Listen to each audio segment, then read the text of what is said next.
Afternoon, everybody. Just to start, I do want to give you a quick readout of a phone call that Secretary Kerry had just a little bit ago with Foreign Minister Lavrov. In this call, which lasted a little bit more than 30 minutes, they talked about two things. They talked about Syria, and they talked about Ukraine. On Syria, the Secretary repeated our concerns about the preponderance of targets that are being struck by Russian military forces that are not ISIL related. They also talked about the importance of moving forward on tactical discussions and dialogue towards the goal of deconfliction, again, to avoid mishaps and misunderstandings, particularly in the air.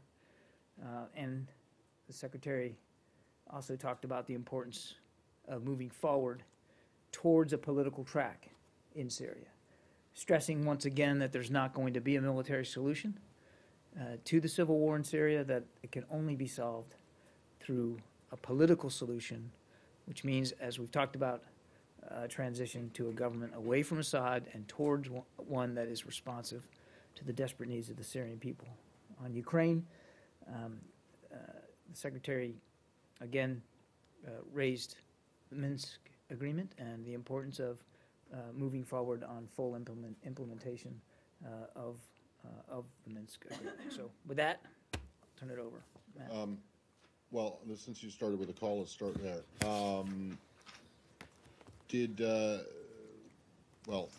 There are officials at the Pentagon who are telling various news agencies that four of perhaps 26 cruise missiles that the Russians fired from the Caspian towards Syria actually landed in Iran. Are you guys confident enough about that to say it on the record?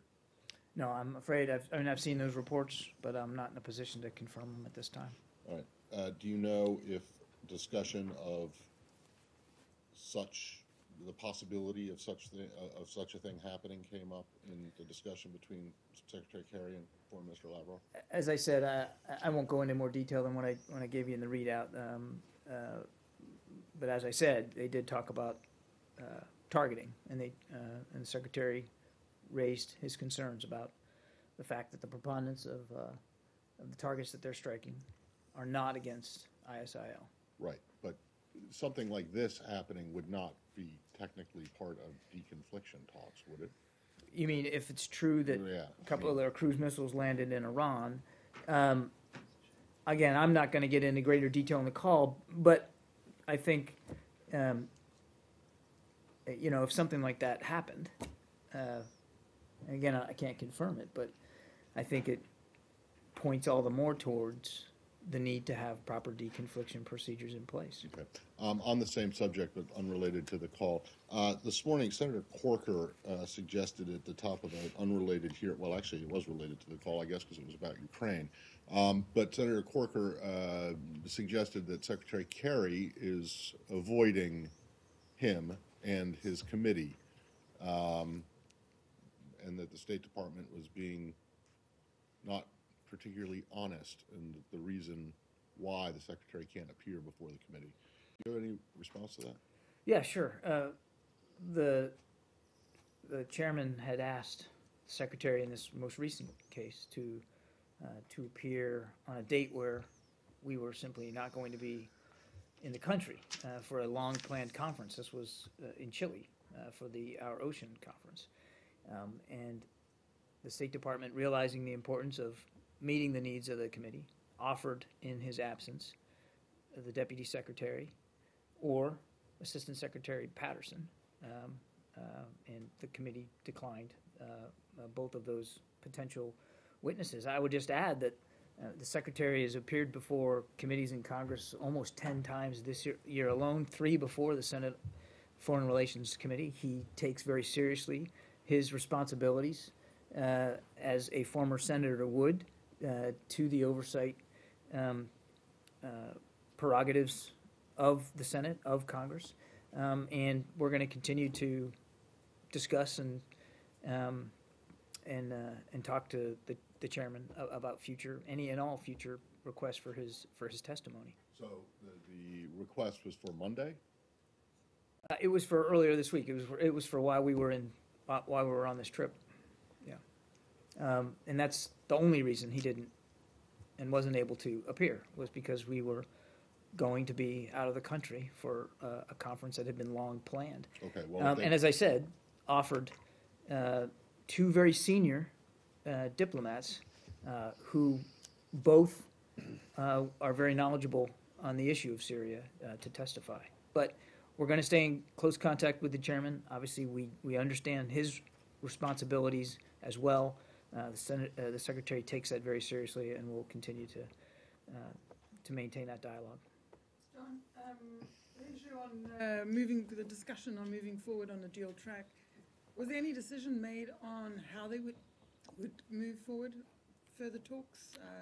I don't want to. Would that take place? I don't want to get into more detail on the call than I gave at the top, but I would, I wouldn't draw you to a conclusion that there were a lot of decisions reached in terms of the modalities of how we were going to move forward, either on deconfliction or on the political track. I mean, both Foreign Minister Lavrov and the Secretary clearly understand, and it was with that understanding and in that context that they had the discussion today about the importance of moving forward on both. But I wouldn't go so far as to say there were actual, tactical level decisions made during this phone call. Was the discussion about moving forward on those talks, would those talks be between the U.S. And a contact group and Russia, or is this include the UN? Well, I don't have that level of detail, and what I would do, though, is point you back to last week when we were in New York, the General Assembly, obviously, and the Secretary had numerous meetings with Foreign Minister Lavrov, numerous discussions, some in meetings, some on the phone, and then, of course, several meetings with our European and Arab allies and partners on this exact issue. And the Secretary, I think, was quite open about this towards the end of the week in public comments, that there's a lot of work that needs to be done to try to figure out and to come up with viable options on what a political transition will look like, and in and of itself, and then over time. And I don't think that we're at the point now where we have hard and fast modalities for exactly what that would look like. So I just don't think, to your question, I just don't think we're at that stage where we can lay out for you what the process will look like, who's going to be at what table, and how long it's going to take. What the Secretary did come away from New York believing is that more and more now members of the international community, be they multilateral organizations or entities or individual countries, recognize that the status quo in Syria is simply not sustainable and is not going to get us anywhere towards ending this conflict, and that more and more are coming to believe that a political solution is the right answer. But political solutions are really tough. Not that military solutions aren't as well, but political ones are especially tough. And there's a lot more factors, a lot more nuance that has to be considered, and a lot more work that has to be done to try to get at that. And the Secretary's committed to working through that. And again, that was one of the reasons why he wanted to have another conversation with Foreign Minister Lavrov today.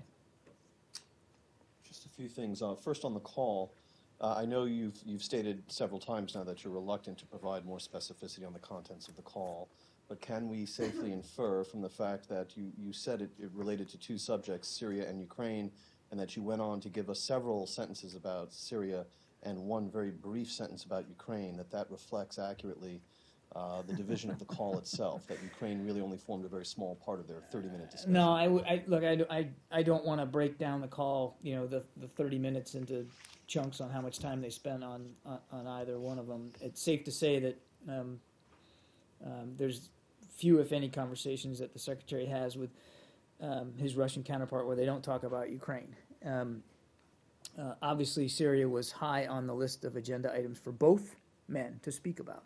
But they did talk about Ukraine, and though I maybe didn't have as many sentences on it in my readout, I wouldn't infer from that that it was somehow less important or that it didn't have as much content to speak about.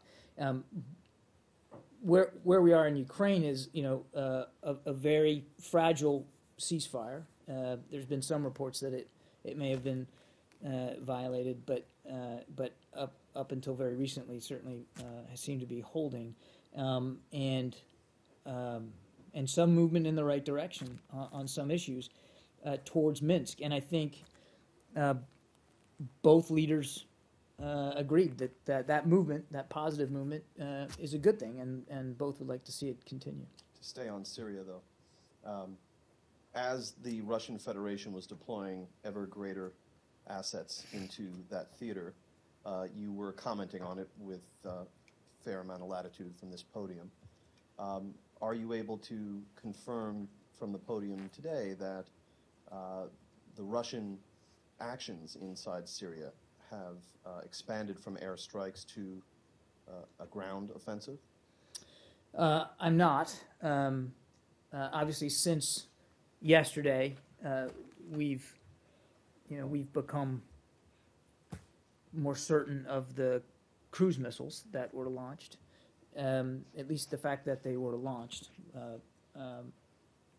and we've certainly seen reports of some ground activity. But I'm just not in a position to speak to that in any specificity. I'd refer you to the Defense Department for more on that. Are you observing some kind of active collaboration between the Russian Federation's military forces and forces of Hezbollah?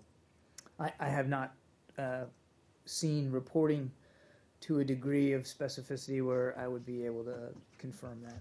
Lastly, some have argued with respect to what Russia is doing in Syria now, that what we really see here is Vladimir Putin asserting for Russia a right to unilateral military action in areas around the globe that the Federation considers to be within its own sphere of influence, similar to the way, from the Russian perspective, the United States did across the last decade in Iraq and Afghanistan.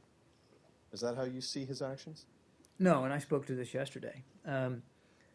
With respect to Syria, I think what we're seeing is a reaction, not some master strategy here, but rather a reaction to the increasing fragility of the Assad regime and their desire to secure or to bolster what they believe are their interests in Syria by adding capabilities on the ground and in the air. And using them. And then using them. Absolutely. But just if you look at how they're using them, James, especially over time now that we've had an opportunity to observe it, it's becoming increasingly clear. I couldn't say, with certainty, as I said yesterday, there's not a whole lot of transparency here in terms of intent. But if you look at what they're doing, what they're hitting, where they're operating, it certainly gives one the indication that they are in fact more focused on bolstering and supporting the Assad regime than they are about going after ISIL, and therefore, by dint of that, essentially prolonging the civil war in Syria, exacerbating the violence, and potentially leading to even increased numbers of refugees. Would you regard the commencement of a ground offensive in that theater by Russian Federation forces as a significant escalation of Russian activity? I would, the way we would describe this is that the action taken, whether it's on the ground, the air, sea launched, against opposition groups in an effort to shore up one side of a very ugly civil war, the side being Assad, is obviously escalating the conflict and escalating the tension and increasing the chances for far greater violence in the future. If, on the other hand, they intend to use ground capabilities, whatever they may be, to go after ISIL, well, then that's another matter. And again, that's why I thought the Secretary believed it was important to have yet another conversation with Foreign Minister Lavrov about this issue of deconfliction. You seem to be giving them the benefit of the doubt yet again, that they'll be using their forces for what they've said they're going to do with them, when time and time again they seem to not follow through. Why give them that credit this time? And I'm not giving them any credit, Justin, and I'm not giving them the benefit of the doubt. I couldn't answer, and I wouldn't try to answer a question about exactly what they may be doing on the ground. And I'm not in a position now to confirm ground activity by the Russian military. That's something for them to speak to. So I wasn't able to literally answer James's question, but I put it in the frame of, and we've talked about this before, if the military activity in Syria could lead or would be part of a constructive role against ISIL, well, that's something that we would welcome, and we would be able to have a conversation with them about that.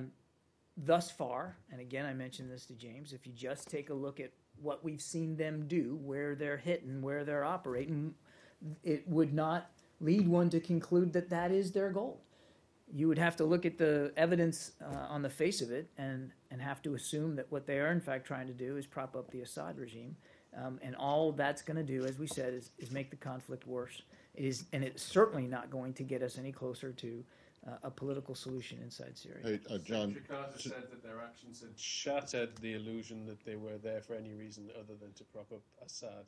He's using slightly stronger language. Is it a difference in position between the Pentagon and state, or just a difference in how you're phrasing it?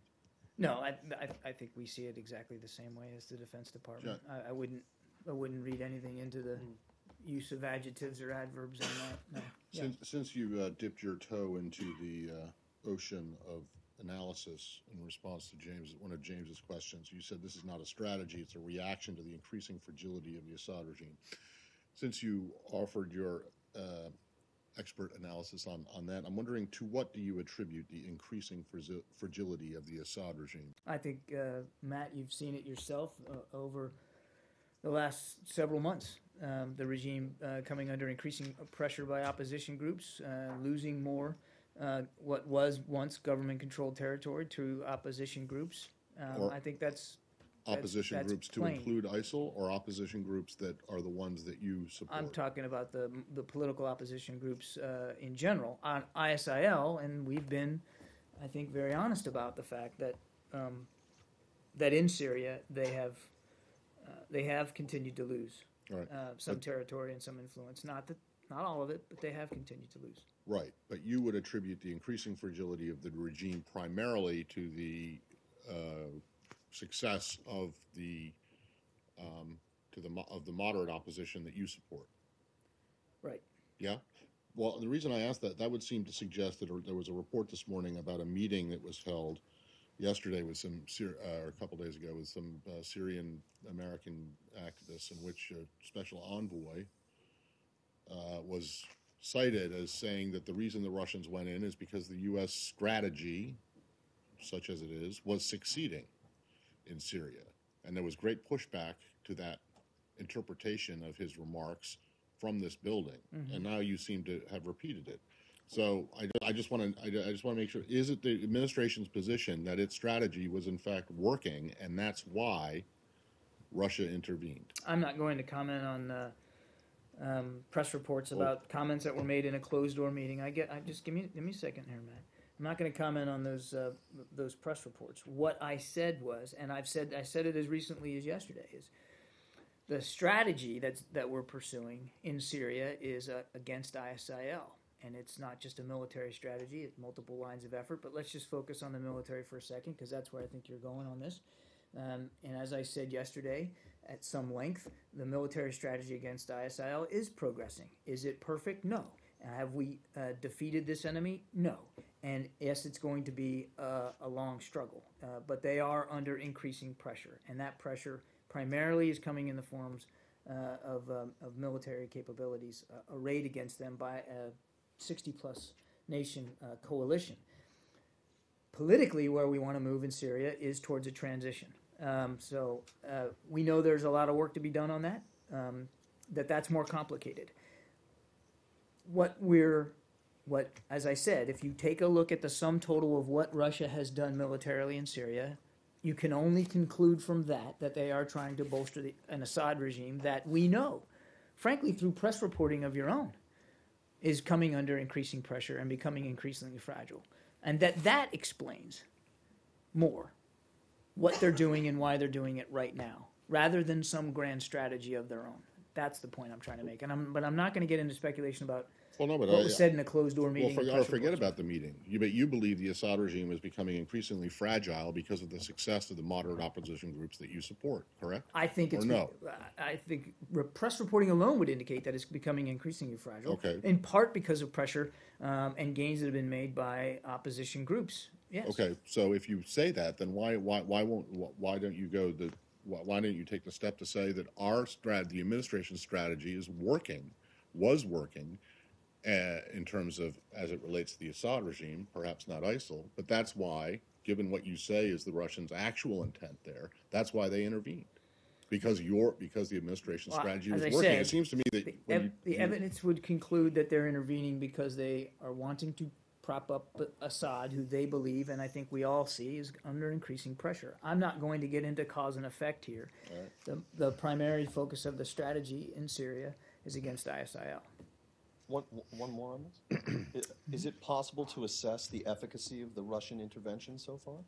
Do they seem to be executing their own defined missions well? Well, I think you'd talk to them. I mean, we're not in their planning loop. It's not like they're consulting with us. I'm asking you not about planning, but about outcomes and what you're able to observe. Or do they seem to be advancing their own interests as you're defining them, which is to prop up the Assad regime? Does that seem to be what they're doing working in that respect? I'm not going to be capable of analyzing, Russian, effectiveness here in their campaign. As I said, we know where they're hitting, and it's not against ISIL predominantly. Yesterday I said better than 90%. We still believe that that's true. Better of the targets are opposition groups. But are they hitting exactly what they're aiming at? You'd have to talk to them. We can tell you is what they're hitting, and based on the evidence of what they're hitting, what the perceived, at least, intent is. But as I said also earlier to you, James, there's not a lot of transparency here. So I'm not the right guy to ask that question. Maybe a different way to ask the question would be thusly. Is the opposition that is apparently being targeted by the Russian Federation suffering as a result of these operations? Has their position been damaged? I think to the degree that they continue to be hit militarily, yes, that is there. You can conclude that if the types of targets continue to be the types that they've been hitting so far, that it will, over time, it must, assuming these strikes are accurately being conducted, will have an effect of degrading the opposition. And again, can you see that already? Is that observable? I'm not going to get into intelligence estimates here and intelligence matters. I mean, but clearly, if they continue to go after those types of targets, it will have a desultory effect on the opposition. And as we've said, that's not the answer to this civil war in Syria. That's only going to prolong the conflict. It's only going to attract extremism to Syria. And in fact, that's, as we said before, it's one of the reasons why ISIL has been allowed to fester and grow in that country. John, if given that what's happened with, as you say, that the Russians are not targeting Islamic State, but are targeting opposition groups, is there any plans to shore up the opposition groups? Well, I think you heard the Secretary talk about this last week, and I know the President has addressed this, that we're going to continue to look for options to intensify our efforts against ISIL and to continue to support those who are fighting ISIL inside the country. I'm not going to get into options here from this podium, either what they are or when or where they may be pursued. I'm just going to state again that that everybody is focused on the continued danger ISIL poses inside Syria and Iraq, and are going to continue to look for ways to improve our efforts against that group. What about those groups that are fighting Assad? Look, we have maintained for quite some time now support to opposition groups in various forms, and I think you can expect that support will continue. I don't understand why, if you believe that it's urgent that these discussions take place with the Russians, why no further dates are being set with the Russians on either deconfliction or more political, to inject more urgency into this whole process. Well, we just came out of the UN General Assembly, Leslie, and as I read out to you guys then, and then just a few minutes ago, there were a lot of discussions with the Russians and with our European and Arab allies and partners on this very issue, and that was just last week. So it's Thursday today, and he's had yet another call with Foreign Minister Lavrov. I don't think it's fair to say that there hasn't been diplomatic urgency on trying to move that ball forward. But as I also said, that's a difficult ball to move down the field because the political issues are very complicated. On the military side, I would point you to my colleagues at the Defense Department to speak to, those tactical discussions that will be had in the future. That's really not for me to say from here. Following up on Leslie's question, was there any at the end of today's talk between Kerry and Lavrov, did they agree on a time frame to speak again? And also, who initiated the call today? I'm not aware that that there was any schedule set for another conversation. I think Pam, he talks pretty frequently with Foreign Minister Lavrov, and I suspect there'll be another conversation in the not-too-distant future. I couldn't tell you when that would be. And Secretary Kerry initiated the call. Yes? John, there was an interesting point made in the Washington Post today. First, it said that U.S. armed Syrian rebels are reportedly fighting government forces in the areas cleared by Russian airstrikes. But they mentioned that it's part of the U.S.-Russia proxy war that Obama has vowed to avoid. Do you think U.S. and Russia are engaged in a proxy war? And how does this reconcile? I think the president spoke to this, and it's not an outcome that anybody wants. A conflict with Russia over the future of Syria, whether it's directly or indirectly. Nobody wants to see that, which is why the secretary continues to try to pursue a political track, and it's why he maintains this dialogue with Foreign Minister Lavrov. When you say earlier intensifying efforts, does that include enhancing are you going to increase the arming of the Syrian rebels? Is the U.S. going to provide more arms? I'm not going to get into hypotheticals or speculate on what options may or may not be pursued. As I said, the president, the secretary, everybody is very focused on a sense of urgency in Syria and on intensifying our efforts against ISIL. But I won't get ahead of decisions that haven't been made yet. Yes? Same subject. There are reports that some of the Gulf countries, some of the Arab countries are now increasing their lethal support to the Syrian opposition groups. So is this kind of a new kind of proxy war if this is happening? Are you concerned about such proxy war is happening, even if U.S. is not involved? I don't have any specific information about lethal assistance that is being provided directly by Gulf countries. I'd point you to those governments to speak to that. Again, I think everybody should just take a step back here and remember what needs to happen for the long-term stability of Syria, and that's a political transition here. But obviously there remains a very significant threat inside Syria, not just the threat of Assad to his own people, though that is significant still. It's the threat of ISIL, and that's what the 60-member coalition is focused on.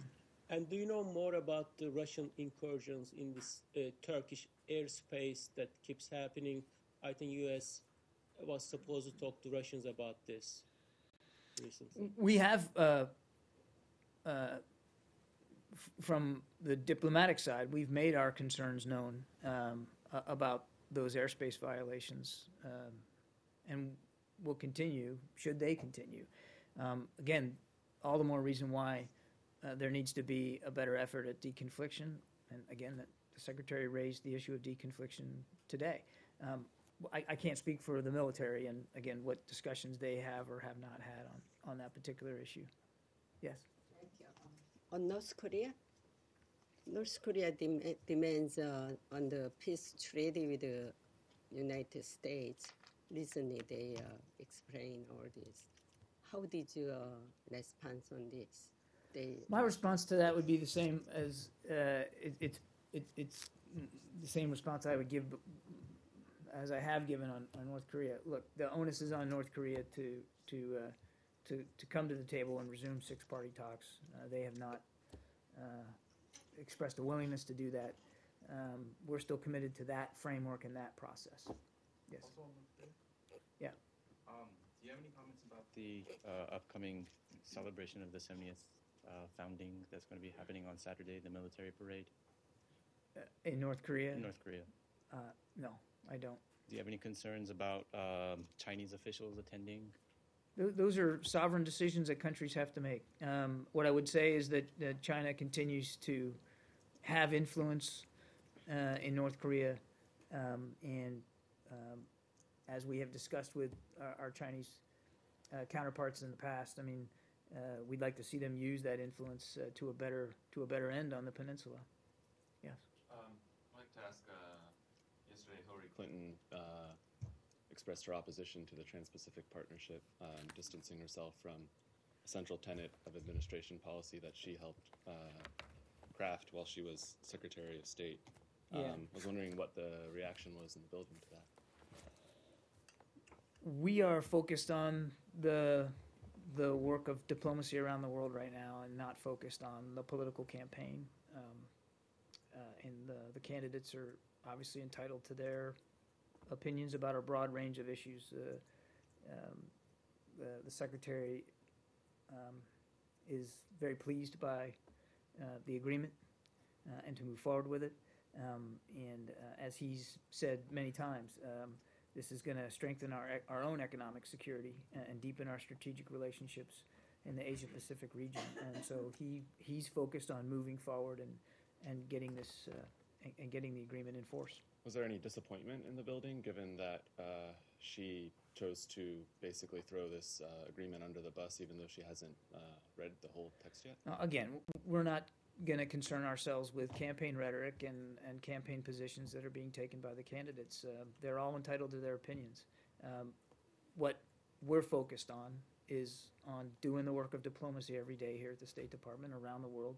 And as I said, the Secretary's focused on getting this agreement in force because he believes, and it's the government's position, that it's a good thing for America, it's a good thing for our economy, and it's a good thing for our relationships in that part of the world. Last one on this. Do you think her opposition, given her central role in pushing for this agreement, makes it harder to get the agreement through Congress? I'm not going to speculate about what any one position for or against it is going to do. The Secretary is committed, as I said, again, to seeing it come into force, and he is ready, willing, and able to engage members of Congress about it and to address whatever concerns they might raise about it. But he welcomes the news. He's very glad that it was approved and wants to move forward on it. Yeah. Just one question about Iraq. Oh, wait, hold on. Just one more thing. Since you don't speak for Secretary Clinton, but you do speak for Secretary Kerry, do you think that in late January 2017 he'll still support the TPP? I have. So I'm being asked now about future opinions. Yes. Interesting. I mean, I think the Secretary has been exceedingly clear, and you don't have to look any further than the statement that he put out the other day about the deal. I think his opinions are clear, concise, and very well known, and I do not expect that they will change. Yes. There's one question about Iraq. Yesterday, a senior Iraqi security official told reporters that advanced intelligence equipment had arrived for a joint operations room that's shared by Russia, Iran, Syria, and Iraq. And he said, I would like to quote him because he said something that seems very interesting. He said, as a superpower, Russia is playing an essential role in world politics today, and this will decide the outcome of the war in favor of Syria and Iraq. Aren't you concerned about this level of cooperation between Iraq and Russia? Isn't really Iraq part of the Russian alliance as well as your alliance? Isn't Iraq part of? The Russian alliance in this war, the Russia, Iran, Syria. Here's what I'd say. I haven't seen those comments, so rather than address the opinion expressed here, because I've not seen that, here's how I would speak to this. Number one, Iraq is a sovereign country. And I know some people don't like to continue to think of it that way because we had such a long presence in Iraq. But it's a sovereign nation. And as a sovereign nation, it has every right and responsibility to have relationships with neighbors and even countries that aren't neighbors. And Prime Minister Abadi has reached out in the region and beyond, as you would expect him to do. He has a very serious threat inside his country, ISIL, that he is trying to grapple with. At the same time, he's trying to make important political and economic reforms in this country. So, number one, it's a sovereign country, and they have the right to reach out and have relationships. Number two, a relationship with Russia is not new for Iraq. They've had a long security relationship with Russia, to include the provision of arms, material, equipment, military capabilities, as well as some measure of information sharing. Call it intel, call it information, but there's been a relationship in the past. And that he would continue to try to improve his information sharing capability inside his country when he's facing such a dire threat, I think is for him to speak to. But it's not completely out of the realm of what you would consider normal for a leader in his position. So it doesn't concern the United States at all, this level of cooperation between Russia and Iraq? There has been cooperation between Iraq and Russia in the past, militarily and from a defense perspective. This new level. You're calling it a new level. I'm not qualified to describe it as a new level because this is an issue for Iraq to speak to. They have had a relationship with Russia.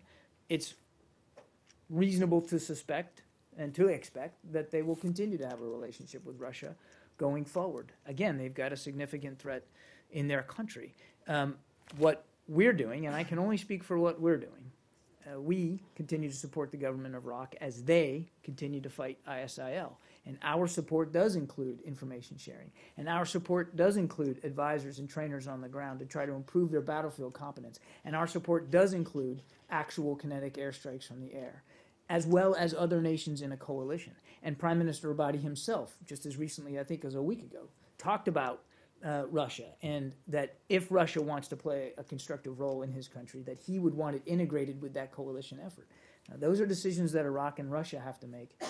What we're focused on is our leadership in the coalition that exists now and is operating now inside Iraq and over the skies of Syria. Thank you. Yep. This joint operations room doesn't just include a bilateral Iraqi-Russian relationship. Syria is in that room as well. It seems to be part of this effort to shore up Damascus as much as to fight ISIL inside Iraq. Well, I'm not going to speak to the details of this Joint Operations Center that we're not a part of. You said that you have no concerns or the same level. I didn't say we had the same level of concerns as have existed. You said there's an existing relationship between Iraq. Iraq has to and manage. Russia, Iraq has to manage its relationships. But this existing relationship with Iraq and Russia now also includes Iran and Syria. As I said before, Prime Minister Abadi has, and I think you would expect him to continue to reach out to neighbors, particularly neighbors, but even other nations that are not close geographic neighbors to him. And Syria is a neighbor. Iran is a neighbor. Iran has interests in Iraq. And our message to all those countries that are involved or want to play a role inside Iraq, whether they're next door or somewhere else, the message is the same. If you're going to act unilaterally or bilaterally and not part of a coalition, the coalition, then we want you to do it in a way that doesn't further inflame sectarian tensions and make the situation worse inside Iraq. And I have said that numerous times from this podium and other podiums, specifically with respect to Iran. But ultimately, who Iraq has relationships with and how those relationships are managed is up for the Iraqi people to determine and for Prime Minister Abadi to execute. Yeah. Different subject, related subject, Iran and the nuclear deal. Yeah.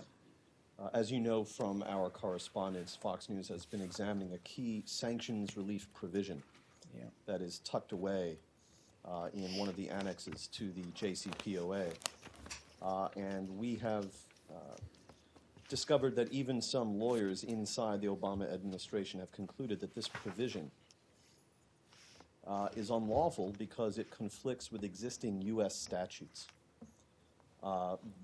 In specific, the passage provides that if Iran meets its obligations under the JCPOA, the United States government will license the foreign subsidiaries of U.S. parent firms to do business in Iran. The problem, it seems to me, is that in August 2012, President Obama himself signed into law the Iran Threat Reduction Act, Section 218 of which mandated the closure of what is known as the foreign subsidiary loophole. Moreover, another section of that 2012 law that the president signed, Section 605, mandated that that foreign subsidiary loophole could not be opened up until the president himself had certified to the Congress that Iran has been removed from the State Department's list of nations that sponsor terrorism. As you also know, federal law holds that existing U.S. statute trumps in force of law any executive agreement like this. Moreover, one such as the Iran nuclear deal, which has not even received a symbolic vote of approval from the Congress. So I just wonder, where did Secretary Kerry, when he negotiated the Iran deal, think he was deriving the legal authority to promise to reopen the foreign subsidiary loophole when President Obama's own law had explicitly closed it? James, under the International Emergency Economic Powers Act, the President has broad authorities, which have been delegated to the Secretary of the Treasury to license activities under our various sanctions regimes, and the Iran sanctions program is no different. Congress expressly provided for the use of this licensing authority with respect to the Threat Reduction Act, Section 218 that you cited. And I'm going to refer you to the Treasury Department for more details of this specific provision. I can tell you, however, that we are confident, the Secretary is confident, that the administration has the authority to follow through on this commitment. You referenced what the lawyers call IEEPA, IEEPA, Right. which was a law signed by President Carter in 1977 that does grant the president the authority to license even prohibited conduct. But the reference to IEEPA that is contained in the 2012 law that President Obama signed, the specific section you're citing, grants the president the use of IEEPA authority in order to quote-unquote carry out the 2012 law. As we've established here, the 2012 law explicitly closed the foreign subsidiary loophole. I don't think anywhere in the congressional record there is any indication that any lawmakers ever intended that the president should cite the section of his own law in order to undermine it and reopen this loophole rather than, quote, carry out what it was expressly mandating him to do, which was the closure of the loophole. You follow me? I know you do. I do, actually, because I've had to do a little study on this one. What I would just tell you that, as I said earlier, the president has these broad authorities. The secretary and we are comfortable that the administration has these authorities, and I would refer you to the Department of Treasury for more details. Was any effort made during the period when the deal was being crafted and negotiated by lawyers in this building to examine the lawfulness of the specific passage I'm talking about? I couldn't tell you. I mean, I couldn't do forensics on discussions that may or may not have happened with legal staff. I would just, again, point you back to the authorities that we know the executive branch has in this regard and the Secretary's comfort level with those authorities. So it's the position of the Obama administration that by reopening the very loophole that the 2012 law mandated that the president shut down, he is somehow carrying out that law from 2012? Again, I'm going to point you to the Department of Treasury on this. As I said at the outset, the president has these broad authorities, and the Secretary, we're comfortable that those authorities are in place. Yes? I am not expecting much of an answer from this, but I'm going to ask it anyway. You are aware, no doubt, that a former employee of the U.S. consulate in Milan was detained in Portugal. What can you tell us about that? We're aware of those reports and we're looking into the incident. I'm sorry? It was so fast you missed it. So quiet. I think you tried to get away without saying any. It was that you're just moving your lips and nothing was coming out. I couldn't hear you. Seriously, what did you say? Oftentimes when I look at you, Matt, I'm moving my lips and not necessarily saying exactly what I want to say. No, seriously, I just couldn't hear you.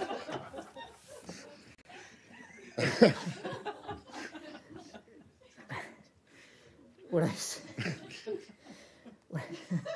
Now I can't deliver this line without. We're aware of the reports and we're looking into the incident. Okay, nothing else? I mean, Nothing you don't else. know if there's been Nothing any else contact. is going to come out of my lips on this one. Okay. Yeah, Well, I got time for Whether just, they move or not. whether they move or not, James. I got time for just a couple more. We'll, I've already got you. Let me go back to this gentleman here. Turkey, different subject. Yeah, okay. Let me go back. Let me get to this gentleman first, since I already got you, and then we'll come back. Go ahead. I tried asking this a couple of weeks ago, but I'm going to try again. if And that's did all I right not with give you a satisfactory answer? Not really. Well, let's try again. A couple of weeks ago, the Japanese foreign minister visited Moscow, and now other Japanese Ministry of Foreign Affairs officials are visiting to talk about disputed territories. And to me, given what Russia's been doing in the Ukraine and Syria, and what you said about now not being the time for business as usual with Russia, it seems like that you would have opposition to that. And I just thought I would ask for your reaction. Again, we still maintain that, broadly speaking, it's not time for business as usual with Russia about on Ukraine. And back to what I answering James's question earlier about the phone call. I mean, Ukraine obviously still remains front and center in our minds. We know that Syria is grabbing the headlines, and rightly so, but that doesn't mean we've turned a blind eye to Ukraine and to what Russia continues to do there. Although, as I said, there seems to be some efforts in the right direction here on Minsk by both sides, and we want to encourage that. But as for the specifics of the discussions that you're speaking about, I mean, I would let Japanese authorities speak to that. These are obviously sovereign discussions that they're having. We've made our broad position known with respect to quote-unquote business as usual with Russia, but I would point you to the Japanese government for more detail about those discussions. So you have no problem with it? I'm simply, I think I've answered the question. Yeah, thanks. Last one. Thank you. There are 3 weeks left in Turkey for the next election, repeat elections. And only within 24 hours, if I try to count here how many cracks down on Turkish press happen, I think it would take a lot of time. My question is whether you have any issue or you are concerned that this coming election within just 3 weeks may not be as transparent or under the regular normal circumstances because of the opposition media is under this huge crackdown. As I've said before, and we've seen reports of the ban, particularly on some media, some TV channels. As I said before, we're concerned by the increasing number of investigations in the media outlets for criticism of the government and for accusations of allegedly disseminating terrorist propaganda. We're also concerned by the aggressive use of judicial inquiries to curb free speech. We call on Turkey, as we have in the past, to respect the media freedoms and due process protections that are enshrined in the Turkish constitution itself. And obviously we want to see free, fair, credible elections there. We want to see the voice of everybody in Turkey involved in shaping their own future. That's important to us, and more critically, we believe it's important for the Turkish people. Thanks, It's everybody. fair to say you are concerned then about. I just said we remain concerned by these reports. Thank you. Thank you.